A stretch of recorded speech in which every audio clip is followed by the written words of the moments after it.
I'm 80 years old, and my own son thought I was too weak to even survive a storm. You know that look people give you when they think you're finished? Yeah, my son David gave me that look every single day. To him, I was just an old man sitting in a recliner, watching the news, struggling with a TV remote. He wasn't cruel, just quietly convinced that time had already taken everything from me. But that night, everything changed. David had a way of looking at me that said more than his words ever did. It wasn't disrespect exactly, but it wasn't respect either. It was something in between, something softer, almost like sympathy, the kind of look people give when they've already decided, you can't do much anymore. At 80 years old, I had gotten used to it.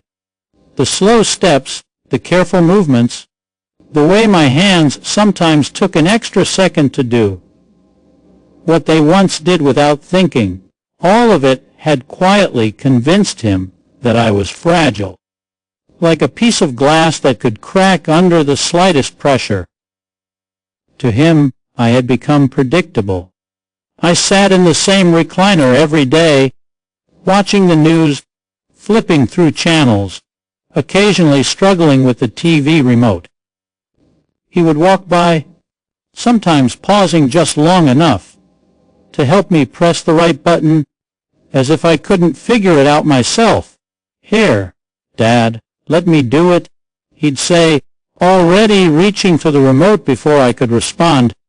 His tone wasn't harsh, but it carried a quiet assumption that I needed him for even the smallest things. I could see it in the way he spoke to me, too. Slower, simpler, as if my mind had aged along with my body.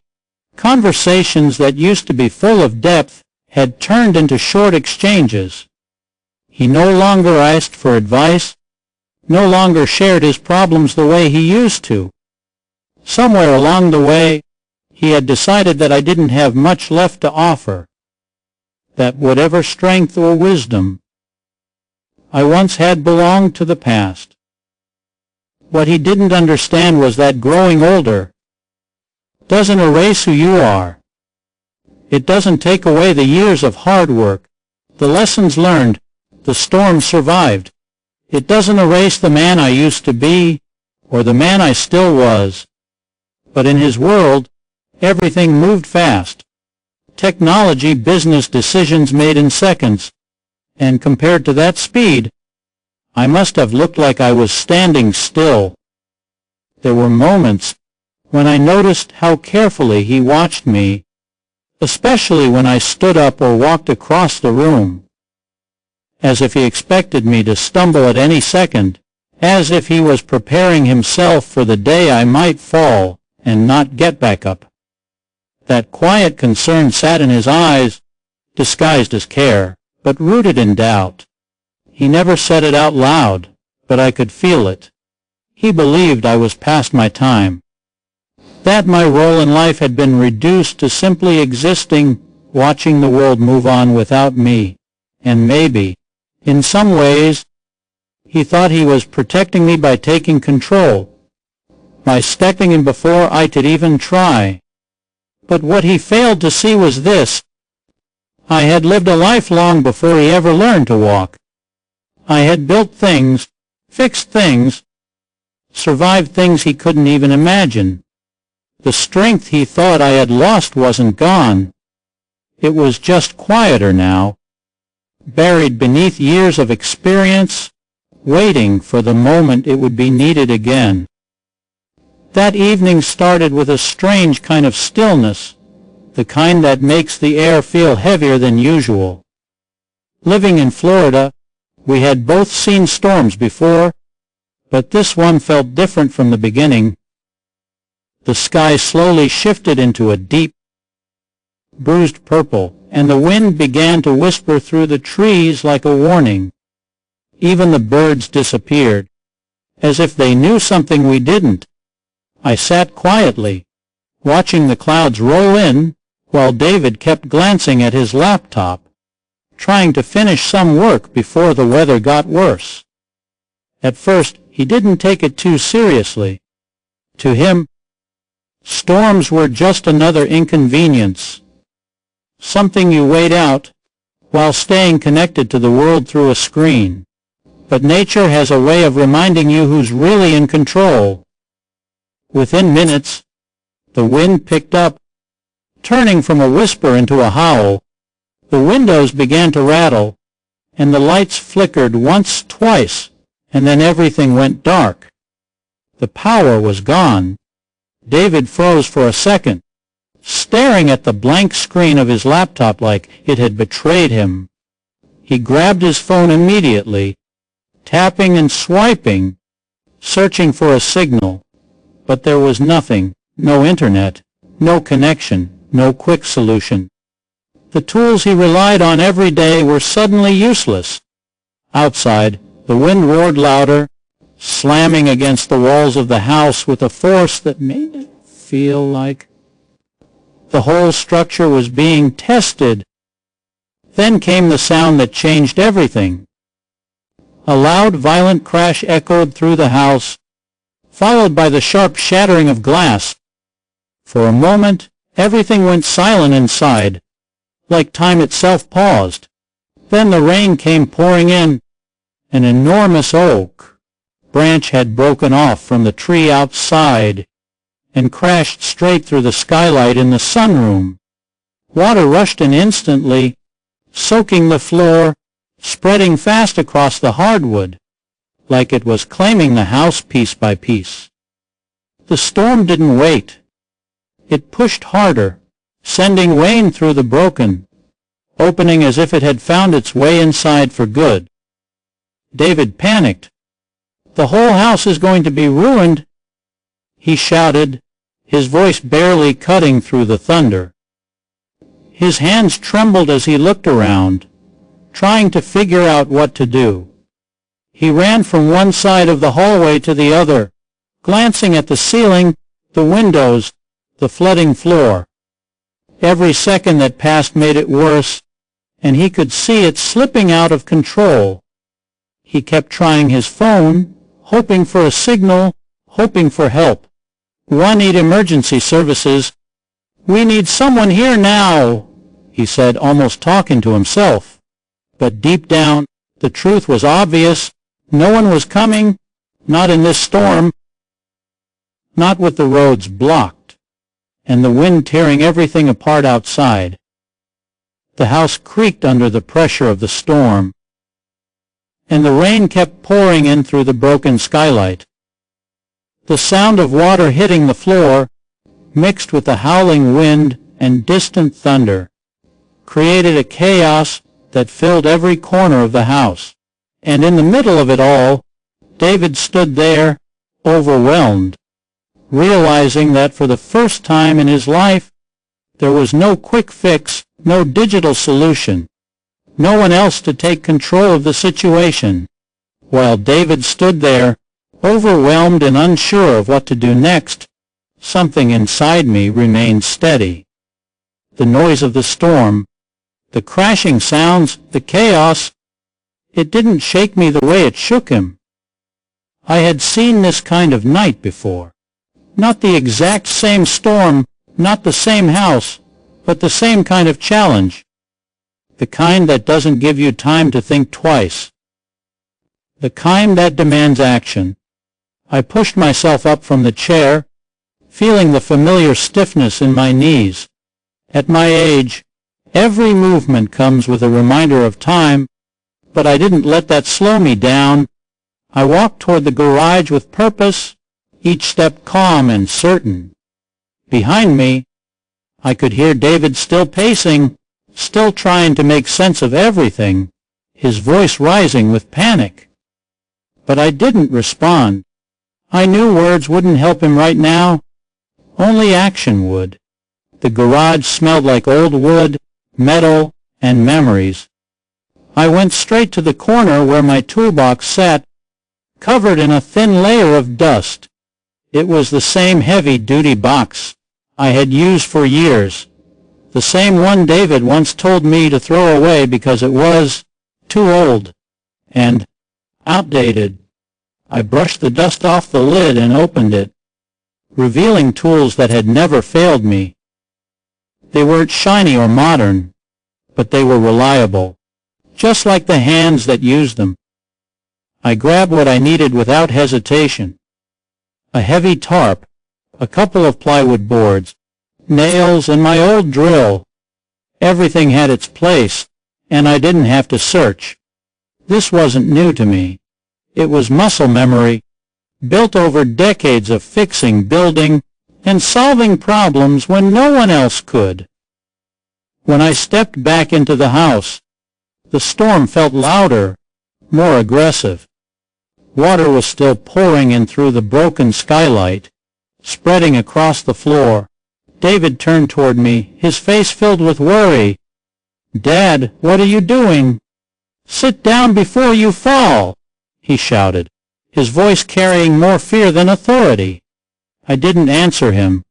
Instead, I walked straight past him into the sunroom and looked up at the damage.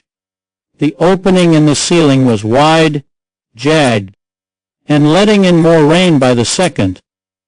I quickly assessed the situation, measuring the space with my eyes, calculating what needed to be done. There was no time to waste. "Hold this," I said firmly, handing him the flashlight. My voice was calm, steady, the kind of tone that doesn't invite panic, only focus. He hesitated for a moment, then did as I said. I set up the ladder and climbed it carefully but without doubt. Each step was solid, each movement controlled. I placed the tarp first, stretching it across the opening to slow the water. Then I positioned the plywood boards over it, lining them up to cover the gap. The wind pushed against the house, making the ladder shift slightly, but I held my balance. My hands moved with precision, driving nails into place, securing each board tightly. The sound of the hammer echoed through the room, steady and confident. Cutting through the chaos of the storm, I could feel David watching me, his panic slowly fading into silence. He followed my instructions, adjusting the light, handing me tools when I needed them. For the first time that night, he wasn't running around. He was focused. My hands didn't shake. My breathing stayed even. My mind was clear, locked on one thing, fixing the problem. This wasn't about strength anymore. It was about knowing what to do and doing it without hesitation. Years of experience guided every move, turning what looked like a disaster into something manageable, something controlled. By the time the worst of the storm moved past, the house had grown quiet in a way that felt almost unreal.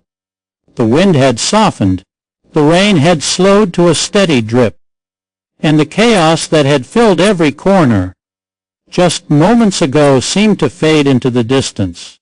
Water no longer poured through the ceiling, and the boards held firm against the damage. The sunroom, which had felt like the center of destruction, was now still, secure, protected. David slowly lowered himself to the floor, his back against the wall, breathing heavily as if he had just run for miles. His hands were still trembling, but not from fear anymore, from everything he had just witnessed. His eyes stayed on me, not moving, not blinking much, as though he was trying to understand something that didn't make sense to him before. For a long moment, he didn't say anything. The silence between us carried more weight than any words could. It wasn't the kind of silence that feels empty. It was full, heavy with realization. "Dad," he finally said, his voice quieter than I had ever heard it. There was no panic left in it, no urgency, just honesty. "I thought you couldn't handle things anymore. I thought you were weak." I looked at him, really looked at him, and for the first time that night, I could see the shift in his eyes. The doubt was gone. In its place was something deeper, respect mixed with a kind of regret he didn't know how to express. I wiped the grease and dust from my hands onto an old cloth, taking my time, letting the moment settle. My body felt the weight of what I had just done, the ache in my knees, the tightness in my back. But none of that mattered right now. "Son," I said gently, meeting his gaze, "my bones might be tired, but my spirit hasn't aged a single day." He didn't interrupt. He didn't look away. He just listened. "There's something you need to understand," I continued, my voice steady, not loud, but firm enough to stay with him. "A skyscraper may look strong from the outside, tall, impressive, modern. But when the storm comes, it's not the glass or the height that keeps it standing." I paused for a moment, letting the thought sink in. "It's the foundation," I said. "The part no one sees, the part that's been there the longest, holding everything together when the wind starts to push." David swallowed quietly, his eyes lowering for a second before lifting back to mine. This time, there was no doubt left in them, only understanding. That night changed something inside him. Not just how he sighed me, but how he understood strength itself. It wasn't about speed, or technology, or how quickly you could react when things went wrong. It was about staying steady when everything around you was falling apart. It was about experience, patience, and knowing that panic never solves anything. He had spent his life believing that youth meant power, that being modern meant being capable. But as he sat there in that quiet room, surrounded by the remains of a storm we had just survived, he finally understood what I had known all along, that real strength doesn't fade with age, it deepens, it sharpens, and when the moment comes, it stands taller than anything new ever could. And the lesson he carried with him long after the storm was gone. Never underestimate the ones who live through life's hardest battles, because when everything starts to fall apart, it's their experience that becomes the strongest shield and the safest ground beneath your feet. If you enjoyed this story, don't forget to subscribe to the channel and hit the bell icon so you never miss another powerful story like this. Your support means everything.